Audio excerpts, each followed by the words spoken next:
네, 안녕하십니까. 만나서 반갑습니다. 저는 행제부 강의를 하고 있는 이상현이라고 합니다. 총론에서 여러분들 다 만나 뵙겠죠. 자, 오늘부터 우리가 행정법 강론을 공부하도록 합니다. 자, 그런데 이 행정법 강론은 어떻게 공부하는가? 그것도 중요하겠죠. 그래서 강론이라고 하는 것은 다 개별적으로 떨어져 있는 영역들을 말하는 겁니다. 그렇기 때문에 이 강론을 공부하는 요령이 꼭 필요한 겁니다. 특히나 다 아시겠지만 분량이 엄청납니다. 그죠? 그렇기 때문에 이걸 다 한꺼번에 할 수는 없기 때문에 여러분들이 가장 효율적으로 공부하시는 게 필요하다. 그래서 제가 일단 강론을 어떻게 공부할 것인가 한번 공부하는 방법에 대해서 설명을 드리도록 하겠습니다. 자, 그러면 제일 먼저 이 행정법 강론이라고 하는 것은 어떤 게 시험 문제에 나오는가가 또 중요한 문제겠죠. 그래서 행정법 강론 출제 경향이 어떻게 되냐면 첫째, 이게 법조문하고 판례하고 우리가 보통 그 행정법 시험에 나온다는 것은 세 가지죠. 사실 뭐 모든 법학이 다 똑같습니다. 그죠? 그래서 실학판 하죠. 실정법, 학설, 판례 이런 것들이 나오고 있는 겁니다. 그리고 특히나 행정법 강론이라는 것은 말 그대로 각각 떨어져 있는 분야에서 실제로 일을 할 때 필요한 지식을 말하는 겁니다. 그렇기 때문에 법 조문이 비중이 커집니다. 우리가 보통 총론 시험에서는 실학판 중에서 실정법은 한 10%, 기껏해야 뭐 절차법, 정보공개법 이 정도밖에 없는 거죠. 물론 제가 기껏해야 그러면은 다들 싫어하시더라고. 그것도 많지 않느냐 하시는데 사실 강론이라고 하는 것은 거의 전 분야가 실정법의 거의 50%를 차지하고 있습니다. 오히려 판례가 비중이 좀 약해지는 거죠. 그래서 우리가 실학판 중에서 실정법 10%, 학설 10%, 그리고 판례 80% 이게 총론 시험이었다면은 강론 같은 경우는 법조문이 거의 50%, 판례 50% 이렇게 차지한다고 보시면 되겠습니다. 그래서 이 법조문에 대한 비중이 아주 커졌다. 총론보다는. 그래서 이 조문 하나하나를 꼼꼼하게 보실 필요가 있습니다. 자, 그렇기 때문에 중요한 것도 뭐냐? 우리가 지금 총론에서 배운 것은 이론이죠. 이런 소송이 가능한가를 물어본 거죠. 그래서 소송 요건을 심사하는 겁니다. 가령 취소송을 제기하게 되면은 요건 심사, 본안 심사가 필요한 거죠. 그래서 요건 심사라고 하는 것은 소송의 가능성, 이런 소송이 가능한가? 대표적으로 원대협 같은 게 있었죠. 그래서 원고적격, 대상적격, 협의의 소익 이런 걸 갖춘 사람만 드디어 입장할 수 있다. 그랬습니다. 이겼다는 말이 아니었죠. 이겼다 졌다는 본안심사에서 행정처분이 위법한지를 판단해야 되는 겁니다. 그래서 요건심사, 본안심사 중에서 총론시험에서는 주로 요건심사가 많죠. 원고 적격이 있는가, 대상이 되는가, 특히 소송의 대상이 되는가가 거의 뭐 한 70%를 차지한다. 좀 과장되게 말씀드리면은 그렇게 설명드렸던 겁니다. 그런데 지금은 그런 어떤 요건 심사가 아니라 본안 심사. 왜? 위법을 판단하는 거니까 그 공무원 행위가 과연 정당했는가, 법에 따랐는가를 따지다 보니까 본안 심사의 비중이 더 커집니다. 아시겠죠? 그러다 보니 당연히 뭡니까? 이 강론은 법조문 하나하나를 꼼꼼하게 살펴볼 필요가 있다는 겁니다. 실제 시험도 그렇게 나오게 됩니다. 그래서 소송 요건보다는 본안의 문제, 법률 문제가 많이 나온다는 거죠. 그게 특징이라는 것을 꼭 말씀드리고 싶습니다. 자, 그렇다면 이 7급 시험, 특히 강론이 들어가는 시험에서는 가장 황당한 것이 문제가 전형적인 지문이 나오는 거냐, 아니면 돌발 지문이 나오는 거냐, 이런 거죠. 총론에서는 거의 뭐 돌발 지문이 거의 안 나옵니다. 원리이기 때문에 그 원리는 우리가 해방 이후 지금까지 행정법 원리는 바뀐 게 없습니다. 항상 기본은 뭡니까? 그렇죠. 법치행정. 그리고 공권 이 두 가지입니다. 첫 번째는 법치행정이죠. 행정공무원은 법대로 하는 거지. 안 하면 위법하지. 그럼 두 가지 구제 대표적으로 취소 소송을 제기하거나 국가배상 소송을 제기하게 되는 겁니다. 자, 그런데 문제는 여기서는 지금 법이 하도 많다 보니까 각각의 분야에서 모두 떨어져 있는 개별 분야다 보니까 이게 법조문이 어마어마하게 많습니다. 어마무시하게. 그러다 보니까 사람들이 예상하지 못했던 돌발 지문 툭 튀어나오는 게 있죠. 보통 갑툭튀라고 하죠. 그렇죠? 그래서 이런 것들이 많이 나오고 있습니다. 그렇기 때문에 거기에 대비하기 위해서는 모든 조문을 다 공부할 수는 없는 겁니다. 그래서 가장 효율적으로 중요한 조문 위주로 자주 출제되는 것 위주로 정확하게 아시고 그리고 취미 삼아 몇 가지 이상한 돌발 지문들을 체득을 하시는 겁니다. 그래서 너무 돌발 지문에다가 초점을 두셔가지고 이상한 조문을 다 외우겠다 그러시다 보면은 오히려 진짜 공부해야 될 부분도 하지 못하고 놓치는 경우가 많이 있습니다. 그래서 강론 공부는 반드시 요령이 필요합니다. 아시겠죠? 강론은 총론에 비해서 거의 뭐 한 10배는 더 크죠. 그런데 중요한 게 있습니다. 강론의 범위가 아주 넓긴 하지만은 사실 시험에 나오는 범위는 한정되어 있습니다. 돌발 지문을 제외하면은 나오는 건 뻔한 거거든요. 거기서 거의 90%를 맞추시고 돌발 지문 1개, 2개는 일단 희생을 각오하셔야 됩니다. 그래서 그걸 맞추면 좋겠지만 그걸 다 맞추겠다고 공부를 하시다가는 이게 어마어마 많아집니다. 아시겠죠? 그러니까 그게 하나의 요령이다. 그래서 강론은 어디까지 강의를 끊느냐, 공부 범위를 끊느냐, 이게 중요하다고 생각됩니다. 그래서 행정법 출제 경향, 특히 강론 출제 경향 그런 특성이 있으니까 그런 특성을 감안해서 공부를 하시면 되겠습니다. 자, 그러면 이제 우리가 모든 법학 시험은 실학판이죠, 그죠? 그래서 실정법, 학설, 판례를 구별하는 겁니다. 그런데 이 강론 출제 경향은 법조문이 비중을 많이 차지한다고 그랬죠. 그렇다면 이 법조문은 어떻게 공부할 것인가? 가령 우리가 총론에서 말씀드린 것이 법률을 공부하는 것은 첫째, A라는 내용이 있다 없다 공부를 하시는 거죠. 그럼 있다면 두 번째, 어느 법에 있느냐? 절차법이냐? 공개법이냐? 보호법이냐? 이걸 묻는 것이고 3단계, 그 규정이 어떻게 되어 있는가? 즉 언제는 되고 언제는 안 된다 이런 것들을 자세하게 공부하는 게 있죠. 그러나 모든 조문을 항상 3단계까지 자세하게 공부하는 게 아니라 강약을 조절하시는 거죠. 그래서 중요하지 않은 조문은 있다는 정도, 아주 중요한 조문은 구체적으로 어떻게 되어 있다까지를 공부한다 그랬습니다. 그런데 이 강론 공부는 조문이 수만 개가 있는데 그중에서 가장 중요한 거 한 100여 개, 100여 개는 꼼꼼하게 아주 자세하게 공부를 하셔야 됩니다. 역시 강약 조절을 잘 하셔야만 이게 승부가 날 수 있다고 말씀드립니다. 그래서 법조문은 특히 강론에 있는 법조문은 대충 이런 내용이 있지가 아니라 구체적으로 어떤 경우에 누가 무엇을 이걸 정확하게 보시기 바랍니다. 물론 모든 조문이 아니라 그렇죠. 중요한 조문만 이라는 겁니다. 자, 그래서 이 강론 강의라고 하는 것은 여러분들이 직접 행정 실무에서 필요한 지식을 말씀드린 거기 때문에 이걸 다 암기해 두시면 나중에 공무원 되고 나서도 아주 편하다 그 뜻입니다. 실제 공부를 하시는 분들도 이런 법들을 활용하시면 아주 일하기가 수월해지시는 거죠. 그리고 당연히 공무원이니까 이 법들을 숙지하시고 계셔야 되는 겁니다. 자, 그다음 우리가 강론을 공부한다고 하지만 자, 강론은 총론 지식이 전제가 되어 있습니다. 그래서 가령 우리가 강론을 공부한다 하더라도 총론 지식이 전제가 되어 있지 않으면 이 강론을 이해하기가 힘듭니다.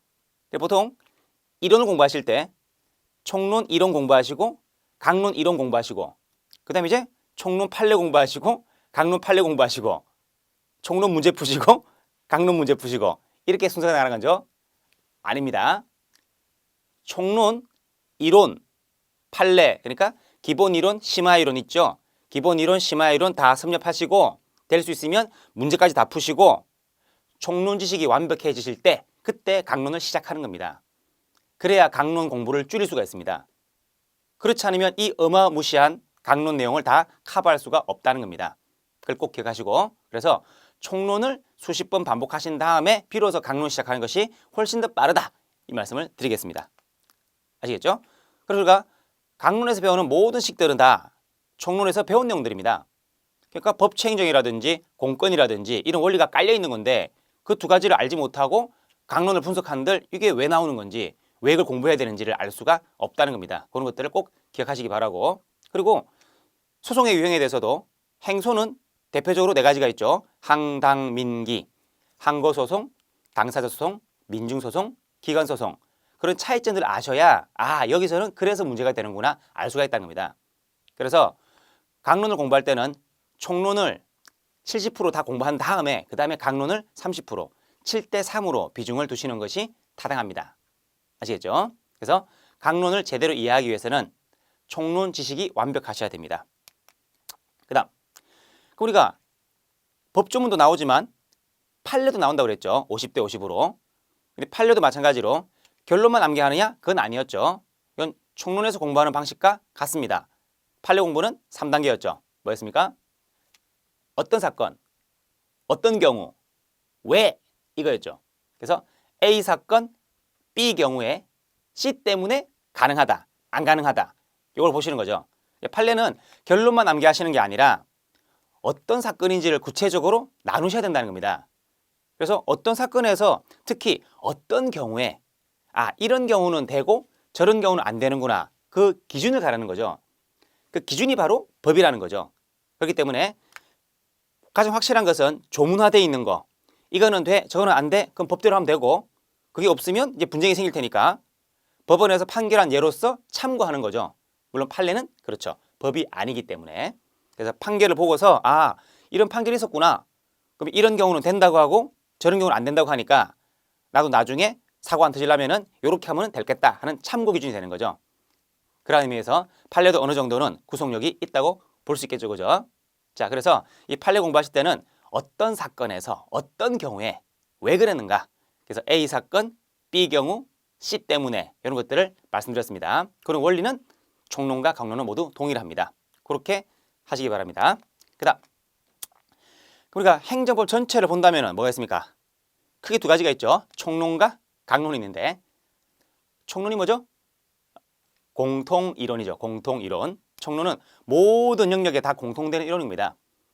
그래서 우리가 뭐 여러 가지 편으로 나누는데 첫째 우리가 제 교재에서 나눈 것은 1편 서론. 서론에서 뭡니까?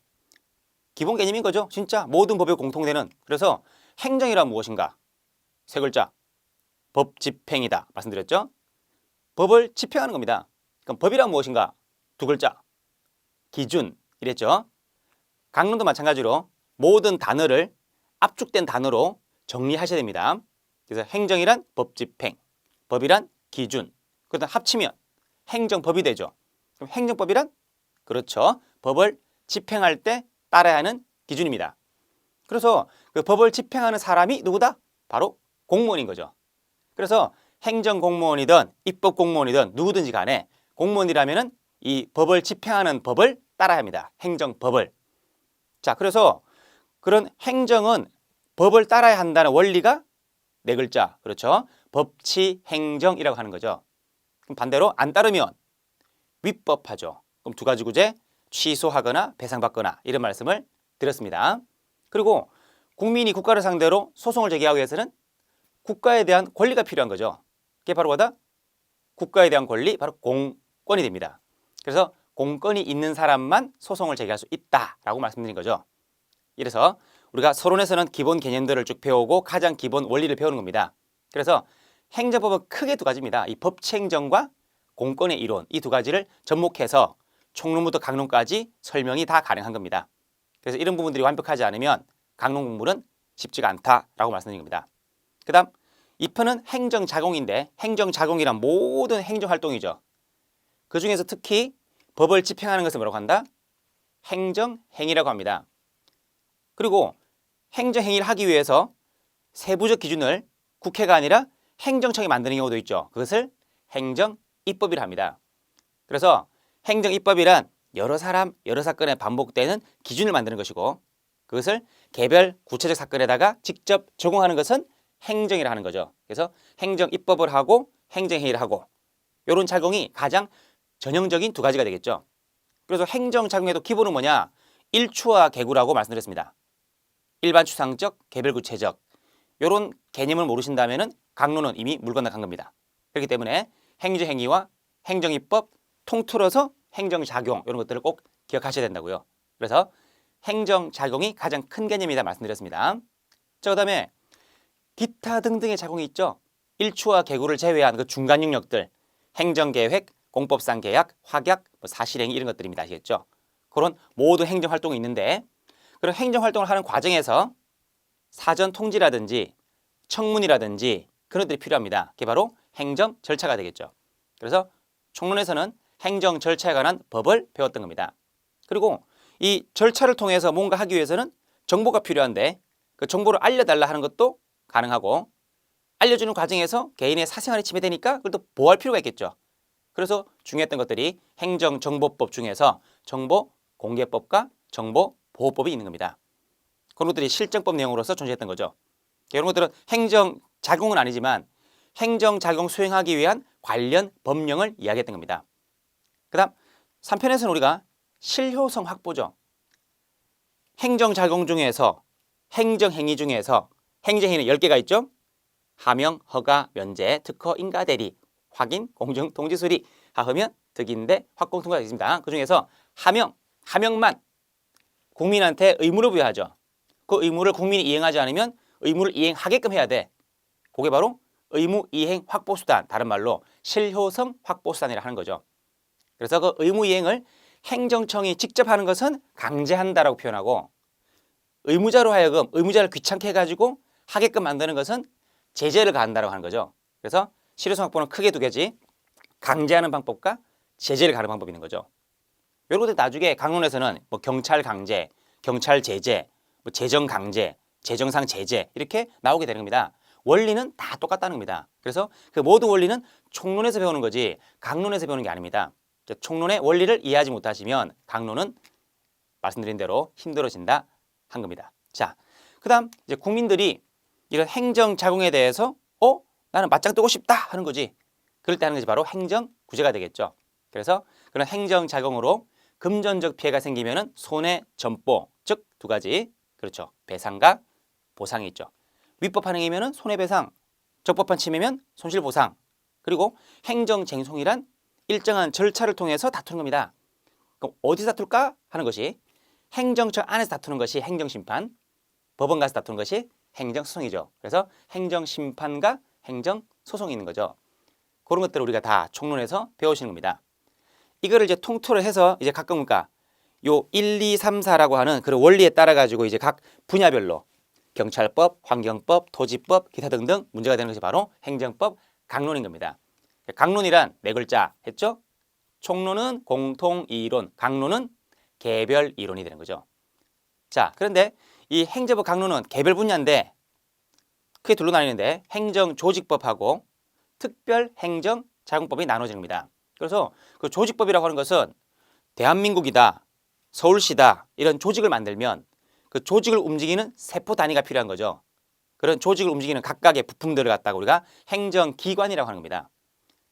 그래서 그 기관은 자기를 위한 게 아니라 국방부 장관, 환경부 장관은 자기를 위한 게 아니라 누굴 위한 거다? 바로 대한민국을 움직이기 위한 활동 단위죠. 그죠? 그렇기 때문에 그런 사람이 갖고 있는 힘은 자기를 위한 힘이 아니라 남을 위한 힘이다. 그러는 거죠. 그래서 우리가 자기를 위한 힘은 권리, 남을 위한 힘은 권한 그랬습니다. 그래서 권리와 권한의 차이를 말씀드렸죠. 그래서 행정기관이란 권한을 가지고 있는 겁니다. 그래서 기관이 뭔지, 권한이 뭔지를 이야기하는 것이 바로 행정조직법이 되겠습니다. 그렇다면 그런 기관을 단위로 해서 이제 국가조직을 만들고 지방조직을 만드는 거죠. 그래서 국가조직법, 지방조직법이 있는 겁니다. 자, 그런데 공무원이라고 하는 것은 이 기관을 구성하는 구성자로서 하나의 사람을 말하는 거죠. 독립된 권리 주체로서. 그래서 공무원이라고 하는 것은 어떤 국가의 조직 안에 있는 기관과는 동떨어진 개념입니다. 하지만 넓게 말하면은 공무원도 관련되는 쟁점이니까 공무원법, 권리와 의무, 책임을 규정한 그런 공무원법도 이 조직법에서 같이 다루는 겁니다. 그러니까 실제 조직법은 국가조직법, 지방조직법까지가 조직법인 것이고 공무원법은 그냥 끼워준 거죠. 꼽사리로. 그런 과정입니다. 그 다음에 이제 각 분야별로 이제 진짜 강론이 되는 거죠. 진짜 강론은 뭐냐? 각 분야별로 제일 먼저 경찰법이 있죠. 위험을 막아주는 사람들, 그죠? 그런 경찰법, 그런 것들을 볼 것이고, 그 다음에 급부행정법 주는 겁니다. 주는 거지만 그 안에 이제 공물법, 영조물법, 공기업법 같은 것들이 있습니다. 그런 것들이 급부행정법, 각 분야별로. 그래서 원리는 다 비슷한 것인데 각각의 분야에 따라서 나눠지는 거죠. 그 다음 이제 공용부담법이라는 게 있는데 공적인 목적으로 사용하기 위해서 재산권에 부담을 주거나 사람의 부담을 주거나 이런 게 되는 거죠. 대표적으로 땅 빼앗기 뭐라고 하죠? 수용이라고 하죠. 빌려쓰기, 공용 사용, 집을 못 짓게 한다? 공용 제한 이런 게 있습니다. 그래서 수용, 사용, 제한하다 보면 그것이 원래 적법하게 했다면은 손실 보상이 필요한 거죠. 그런 관계되는 법들이 바로 이제 공용부담법이 되겠습니다. 그다음 이제 토지행정법이라고 하는 것은 우리나라 땅이 좁죠. 그러다 보니까 이 각 토지를 어떻게 잘 분배할 것인가 계획을 짜야 되겠죠. 계획을 짜고 각 땅값이 어떤가 이런 토지 이용에 대한 여러 가지 질서가 필요할 겁니다. 그런 것들을 정리한 것이 바로 토지행정법이 되겠습니다. 그다음 환경법 최근에 이제 중요한 문제로 떠오르고 있는데 문제는 뭐냐면 환경법이란 아직까지도 모호한 세계죠. 그러다 보니까 시험에 자주 출제되는 것은 아닙니다. 다만 현실적으로 그 환경 문제라고 하는 것은 연탄 공장을 지었을 때 이웃 주민들이 싸운다 이런 문제가 제기되는 거죠. 이런 것도 우리가 총론에서 공권할 때 다 봤던 내용들입니다. 그런 것들이 오히려 핵심적인 내용들이고 이 강론에서는 오히려 그냥 분쟁 조정 정도 그 정도만 이제 다루게 되는 겁니다. 그다음 이제 경제행정법 뭐 여러 가지 경제에 대한 규제를 하거나 감독을 하거나 이런 것들은 사실 뭐 이렇게 크게 비중을 차지하지 않습니다. 그다음에 마지막으로 재무행정법이라는 게 있는 거죠. 어떻게 보면은 재무행정법 조세부가 이런 게 가장 중요한 문제인데 그리고 물건 관리하는 게 이제 회계 그런 게 있는 거죠. 그래서 재정을 어떻게 관리할 것인지 그중에서 세금을 어떻게 떼일 것인지 이런 것들이 있습니다. 그래서 이런 것들에 대한 기본적인 내용들을 다루는 것이 바로 재무행정법이다라고 말씀드린 겁니다. 그래서 행정법 강론이란 총론에서 배웠던 모든 지식을 통틀어 해서 총론을 제외한 나머지 부분을 주로 강의를 하게 됩니다. 그래서 총론에서 배우지 않았던 나머지 부분인 거죠. 그래서 사실 강론의 가장 중요한 핵심 부분은 총론에서 다 설명을 드리는 겁니다. 그래서 총론과 연계돼서 강론을 공부하지 않으면 강론 공부는 힘이 들 것이다 라고 말씀드리는 겁니다. 자, 앞으로 강론 공부하실 때 그런 것들 유념하시고 잘 들어주시기 바랍니다. 그러면 앞으로 본 강의에서 제대로 한번 뵙도록 하겠습니다.